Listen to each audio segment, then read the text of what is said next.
Hello students, class 8 हमारा SST में chapter 10 चल रहा है बेटा, स्वतंत्रता के बाद, है ना। इसमें हमने चैप्टर में भाई स्वतंत्रता के बाद हमें किन किन समस्याओं का सामना करना पड़ा, ये सब चीज़ें बताई गई थी। फिर इसमें ये बताया गया था कि हमारा संविधान बनकर कब लागू हुआ था। 26 जनवरी 1950 को हमारा संविधान लागू हुआ था। ये सब चीज़ें इसमें बताई गई थी। अब हम आगे स्टार्ट करते हैं। चित्र 3 में बताया गया डॉक्टर BR अम्बेडकर 1891 से 1956 को प्यार से लोग, है ना, BR अम्बेडकर को क्या कहा जाता था, लोग प्यार से बाबा साहेब के नाम से पुकारते थे। वे एक मराठी भाषी दलित परिवार से थे। डॉक्टर अम्बेडकर एक जाने माने वकील और अर्थशास्त्री थे। उन्हें दलितों का एक महान नेता और भारतीय संविधान का जनक माना जाता है। ठीक, फिर अब यहाँ जाते हैं। मद्रास के एक सदस्य का आग्रह था कि राज्य स्तर पर लोगों की कुशल क्षेम का प्रारंभिक भार प्रांतीय सरकारों के ऊपर ही होना चाहिए। भाई वो क्या बताते हैं कि भाई मद्रास के कौन से सदस्य वो क्या कह रहे थे कि भाई लोगों का भाई क्या होना चाहिए, प्रारंभिक भार किसको होना चाहिए, प्रांतीय सरकारों के ऊपर ही होना चाहिए।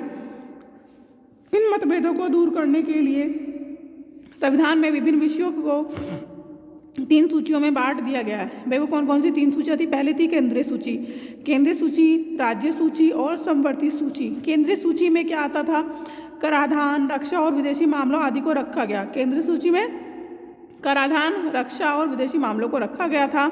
ये ऐसे विषय थे जो केवल केंद्र सरकार के अधीन थे।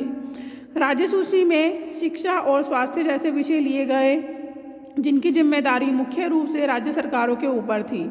समवर्ती सूची में वन एवं कृषि आदि ऐसे विषयों को रखा गया जिनके बारे में केंद्र और राज्य सरकारें दोनों संयुक्त रूप से फैसला ले सकते थे। संविधान सभा में भाषा के सवाल पर बड़ी तीखी बहस हुई। भाई किसके बारे में, भाषा के बारे में बहुत तीखी बहस हुई। क्या बहस है, बहुत सारे लोगों का मानना था कि अंग्रेजों के साथ अंग्रेजी भाषा को भी विदा कर दिया जाना चाहिए। उनका कहना था कि अंग्रेजी की जगह हिंदी को अपनाया जाना चाहिए, परंतु जो लोग हिंदी नहीं बोलते थे उनकी राय बिल्कुल अलग थी। मैं सीधी बात है, जो लोग हिंदी नहीं बोलते तो इसलिए उनकी अलग राय होगी। संविधान सभा में बोलते हुए TT कृष्णाचारी ने दक्षिण के लोगों की ओर से चेतावनी देते हुए कहा कि अगर उन पर हिंदी थोपी गई तो वहाँ के बहुत सारे लोग भारत से अलग हो जाएंगे।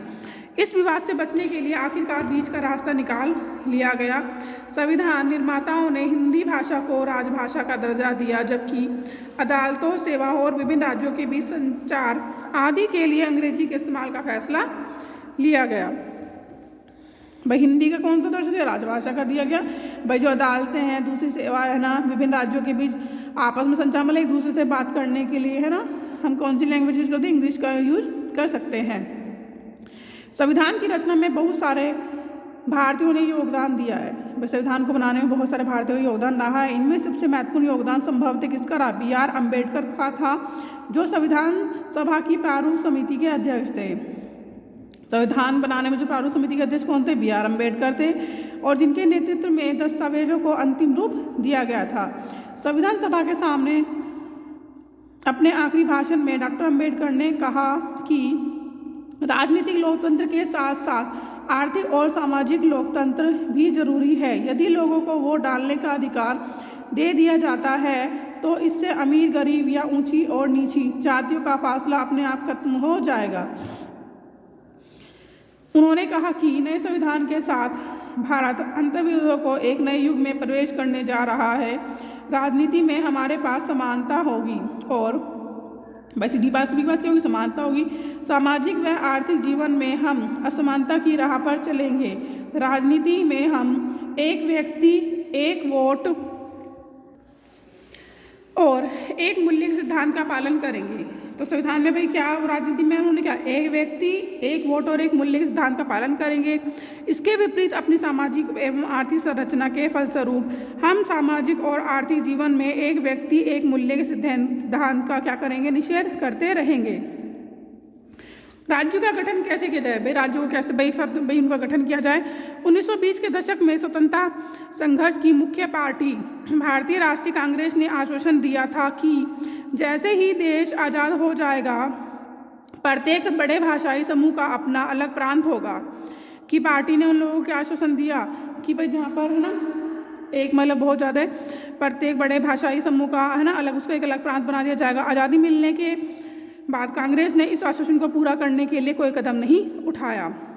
क्योंकि भारत धर्म के आधार पर बढ़ चुका था। भाई भारत दो भागों में बढ़ चुका था, डिवाइड हो गया भाई भारत और पाकिस्तान में। इसलिए महात्मा गांधी की तमाम इच्छाओं और प्रयासों के बावजूद यह स्वतंत्रता एक राष्ट्र को नहीं बल्कि दो राष्ट्रों को मिल रही थी। भाई फ्रीडम तो ओनली भारत को मिलती, लेकिन बाद में क्या हुआ कि है ना, वो दो भागों में बंट गया था।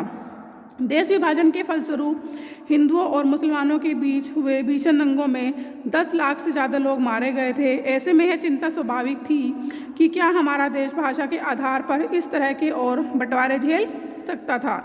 प्रधानमंत्री जवाहरलाल नेहरू और उप प्रधानमंत्री वल्लभ भाई पटेल दोनों ही भाषा के आधार पर राज्यों की गठन की नीति के क्या थे, विरोध थे। प्रधानमंत्री जवाहरलाल नेहरू और उप प्रधानमंत्री सरदार वल्लभ भाई पटेल हैं, दोनों ही इसके पक्ष में नहीं थे। कि विभाजन के बाद नेहरू ने कहा था कि उपद्रवी प्रवृत्तियां सिर उठा रही हैं, जिन पर अंकुश लगाने के लिए राष्ट्र को शक्तिशाली और एकजुट होना चाहिए, वरना जैसा कि पटेल ने कहा है, भाई क्या कहा गया था पटेल के द्वारा, कि इस समय भारत की पहली और आखिरी ज़रूरत यह है कि उसे एक राष्ट्र बनाया जाए। भाई सरदार वल्लभ भाई पटेल जी ने क्या कहा था कि भारत को क्या बनाया जाना चाहिए, एक राष्ट्र बनाया जाए। राष्ट्रवाद को बढ़ावा देने वाली हर चीज़ आगे बढ़नी चाहिए और उसके रास्ते में रुकावट डालने वाली हर चीज़ को खारिज कर दिया जाना चाहिए। हमने यही कसौटी भाषाई प्रांतों के सवाल पर भी अपनाई है और इस कसौटी के हिसाब से हमारी राय में समर्थन नहीं दिया जा सकता है, क्योंकि कांग्रेस के नेता अपने वायदे से पीछे हट रहे थे। इसलिए जगह जगह असंतोष पैदा हुआ। कन्नड़ भाषी, मलयालम भाषी, मराठी भाषी सभी अपने अपने राज्य के इंतजार में थे। भाई कौन कौन से वैसे कन्नड़ बोलने वाले थे, मलयालम, मराठी, है ना, सभी चाहते थे कि उनका अपना अपना एक अलग राज्य बन जाए। सबसे गहरा संतोष मद्रास प्रेसिडेंसी के तेलुगु भाषी जिलों में दिखाई दिया। कहाँ पे है? मद्रास प्रेसिडेंसी के तेलुगु भाषी इलाकों में दिखाई दिया। जब 1952 में के आम चुनावों के में नेहरू वहाँ चुनाव के लिए गए तो उन्हें काले झंडे दिखाए गए। भाई जब 1952 में आम चुनाव के लिए वहाँ पे भाई नेहरू कहाँ पे गए, चुनाव प्रचार के लिए गए तो उन्हें काले झंडे दिखाए गए और हमें आंध्र चाहिए के नारे लगाए। उन लोगों ने क्या डिमांड की कि भाई हमें ना आंध्र चाहिए, कि हमारा अपना एक अलग राज्य बनना चाहिए। उसी साल अक्टूबर में वयोवृद्ध गांधीवादी पोट्टी श्री रामुलु तेलुगु भाषियों के हित की रक्षा के लिए आंध्र राज्य के गठन की मांग करते हुए भूख हड़ताल पर बैठ गए। भाई जो गांधीवादी पोट्टी श्री रामुलु तेलुगु भाषियों के हितों की रक्षा के लिए कहाँ बैठ गए? वे आंध्र राज्य की मांग है ना, मांग करते हुए भूख हड़ताल पर बैठ गए। जैसे जैसे अनशन आगे बढ़ा, बहुत सारे लोग श्री रामुलु के समर्थन में आगे आने लगे।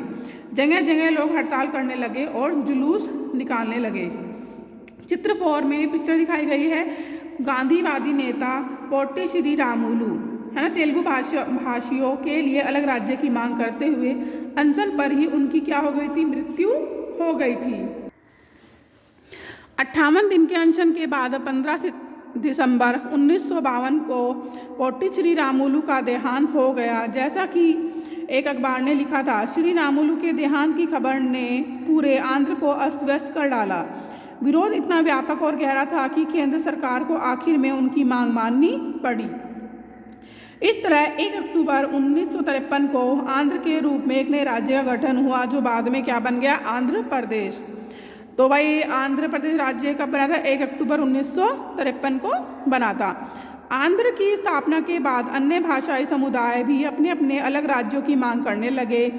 फलस्वरूप एक राज्य पुनर्गठन आयोग का गठन किया गया, जिसमें 1956 में अपनी रिपोर्ट सरकार को सौंप दी। आयोग ने सुझाव दिया कि असमिया, बंगला, उड़िया, तमिल, मलयालम, कन्नड़ और तेलुगु भाषियों के लिए अलग अलग प्रांतों का गठन करने के उद्देश्य से जिलों और प्रांतों की सीमा को पुनः तय किया जाए।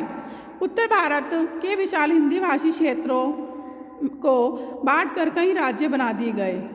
कुछ समय बाद 1960 में बम्बई प्रांत को मराठी और गुजराती भाषाएं 2 अलग राज्यों में बांट दिया गया। भाई 1960 में बम्बई प्रांत को मराठी और गुजराती 2 राज्यों में बांट दिया गया। 1966 में पंजाब का विभाजन हुआ। हरियाणा को अलग राज्य के रूप में मान्यता दी गई। पंजाब में पंजाबी भाषियों और हरियाणा में हरियाणवी या हिंदी बोलने वालों की बहुतायत थी। यानी कि भाई पंजाबी बोलते हैं लोग बाग, हरियाणा में हरियाणवी या हिंदी है ना बहुत ज़्यादा मात्रा में लोग बाग बोली जाती थी। फिर यहाँ पे नीचे ये चित्र दिखाया गया है भाषाई राज्यों का गठन। भाई भाषा के आधार पर राज्यों का धीरे धीरे जो गठन किया जा रहा है ना वो चीज़ में दिखाई गई है कि यहाँ पे जो रेड कलर से शो की गई है सब क्या है, ये रियासतें हैं। और ब्रिटिश भारत येलो जो दिखाया गया वो क्या था, ब्रिटिश भारत। 14 अगस्त 1947 से पहले भारतीय प्रांत और रियासतें, भाई स्वतंत्रता से पहले का ये चित्र दिखाया गया है। ये दिखाया गया है जब रियासतों के शासक भारत अथवा पाकिस्तान से जुड़ने के लिए मान गए या फिर हरा दिए गए तो उनकी रियासतें खत्म हो गई, परंतु 31 अक्टूबर 1956 तक कई ऐसी रियासतें को प्रशासनिक इकाइयों के रूप में बनाए रखा गया। इसलिए 1947-48 से 31 अक्टूबर 1956 की कालावधि के लिए इन्हें भूतपूर्व रियासत कहा जाता है। भाई क्या कहा जाता है, भूतपूर्व रियासत कहा जाता है। जो चित्र 5 दिखाया गया है 1 नवंबर 1956 से पहले भारतीय राज्य। भाई 1956 से पहले जो भारतीय राज्य है ना कौन कौन से राज्य में बटे हुए थे सब दिखाया गया है। फिर यहाँ पर दिखाया गया है चित्र 5 गया में दिखाया गया है 1975 से भारतीय राज्य।